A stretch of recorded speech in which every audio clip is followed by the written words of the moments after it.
오늘 뉴스포인트에서는 귀농 귀촌 문제에 대해 이야기 나눠보도록 하겠습니다. 양현승 기자 나와 있습니다. 안녕하십니까? 네, 안녕하십니까? 네, 농민들보다 도시에 사는 도시민들이 농업과 농촌에 더 관심을 많이 갖고 있다는 연구 결과 나왔죠. 네, 그렇습니다. 한국농촌경제연구원이 도시에 사는 주민들과 또 농촌에 사는 주민들을 대상으로 설문조사를 해서 연구를 했는데요. 농업과 농촌이 미래 성장 동력이냐라는 질문에 대해서 도시가 농촌보다도 훨씬 더 농촌을 중요시 생각하고 있다라는 그런 결론이 나왔습니다. 국민 10명 가운데 8명이 농업과 농촌이 과거에서부터 지금까지 우리 사회를 지탱해온 근간이라고 생각하고 있었습니다. 네. 현재와 앞으로도 농업과 농촌은 중요할 거냐는 질문도 했는데 역시 긍정적인 답변이 많았습니다.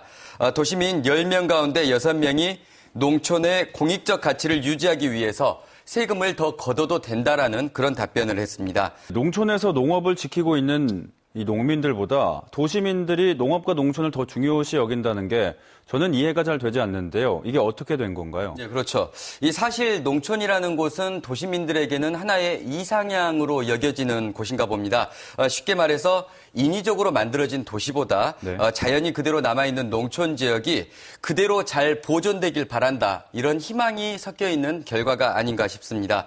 상대적으로 농촌 지역에서 좀 비관적인 생각을 보여주는 건요. 네. 아무래도 농촌 생활이 너무나도 힘들기 때문으로 풀이되고 있습니다. 이 농업이라는 게 사실 직업 만족도가 다른 직업군에 비해서 굉장히 낮은 편이고요. 또 농업이라는 게 소득이 좀 들쑥날쑥하지 않습니까? 네, 작황에 그렇죠. 따라서 네. 그런 부분들에 대한 불만, 이 때문에 농업에 대한 자긍심을 농민들이 스스로 갖기가 좀 어려운 것 같다라는 그런 분석입니다. 네, 그럼 귀농 귀촌에 대한 이야기를 나눠보도록 하겠습니다. 전남은요, 아무래도 농촌이 가장 많은 곳이기 때문에 귀농 귀촌에 대한 수요가 많을 것으로 보이는데요. 네, 그렇습니다. 가장 최근에 나온 귀농 귀촌 자료는 2014년 자료입니다. 지난해 그러니까 2015년 귀농 귀촌 네. 전국적인 어떤 수치는 5월이 돼서야 통계청에서 발표를 한다고 하더라고요. 네. 지난 2014년 전남으로 온 귀농 귀촌인은 4,300여 가구입니다. 네. 전국에서 두 번째로 많은 건데 제주가 가장 많았습니다. 이 전남의 최대 역점 목표죠. 이렇게 인구 늘리기에 귀농 귀촌이 도움이 될 것 같은데요. 귀농 귀촌자들이 당장 머물 곳이 없다라는 보고서가 있었죠. 네, 그렇습니다. 이 농촌 마을에 가면은 아주 쉽게 찾아볼 수 있는 것 중에 하나가 빈집입니다. 담쟁이 넝쿨로 이렇게 휩싸여져 버린 어떤 그런 폐가도 쉽게 발견할 수가 있고요. 네. 또 대문이 열쇠로 굳게 채워진 그런 집들도 발견할 수가 있는데 전남에 있는 빈집 어느 정도나 될 걸로 생각되십니까? 전남에 있는 빈집을 보도를 해드렸었는데 네, 상당히 많은 걸로 알고 있습니다. 네, 11,000여 곳 정도 되는데요. 이 흉가처럼 방치된 채 집을 놓아두는 것보다 조금 정비를 해서 다른 사람들이 와서 살건 귀농 귀촌자들에게 제공을 하건 어떤 방식으로든지 충분히 활용을 할 수 있을 텐데 현실이 녹록치가 않습니다.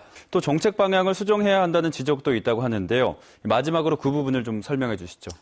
네, 간단하게 말씀드리면 형평성 문제가 가장 클 것으로 보입니다. 이 기존 농촌을 지켜왔던 농민들이 네. 귀농 귀촌자들에게 지원되는 어떤 그런 경제적인 혜택을 조금 고운 시선으로 바라보기에는 좀 어렵다라는 거죠. 귀농 귀촌 사업은 사실 경제적인 지원에 굉장히 포커스가 맞춰져 있습니다. 농업 기술 같은 것도 마찬가지인데 귀농 귀촌자들이 귀농 귀촌 지원센터 같은 곳에서 농업 기술을 배우거든요. 네. 사실 그거는 지역사회 안에서 귀농 혹은 귀촌해 오신 분들이 그 지역 주민들과 아주 친하게, 네. 아주 끈끈하게 이렇게 지내신다라고 하면은 이웃들이 충분히 도와줄 수 있는 그렇죠. 거죠. 어이 김 씨, 지금은 이거 할 때야. 지금은 비료를 좋아해. 이렇게 알려줄 수도 있는 건데 이게 네. 행정 중심으로 계속 갈 수밖에 없다라는 거죠. 그러니까 재정적인 지원도 굉장히 중요하지만 무엇보다 더 중요한 거는 그 지역 사회에 귀농자 혹은 귀촌자들이 잘 녹아 들어갈 수 있는 네. 어떤 그런 체계를 마련하고 그런 고민을 좀 해야 된다라는 거죠. 일단 전라남도는 2018년까지 귀농 귀촌을 합해서 2만 가구를 유치하겠다 이런 목표를 발표를 했어요. 그런데 경북도 마찬가지로 2만 가구를 선언을 했거든요. 네. 다른 자치단체들도 마찬가지로 귀농 귀촌에 사활을 걸고 있기 때문에 전남에서는 더욱더 시급하게 어떤 대책을 마련해야 될 것으로 보입니다. 네, 이 농촌이 대부분인 전남에서 이 귀농 귀촌에 대한 정책들이 없다는 게 조금 없진 않지만 이렇게 부족하다라는 게 아쉽습니다. 좀 더 깊은 고민이 필요해 보입니다. 양현진 기자 수고하셨습니다. 네.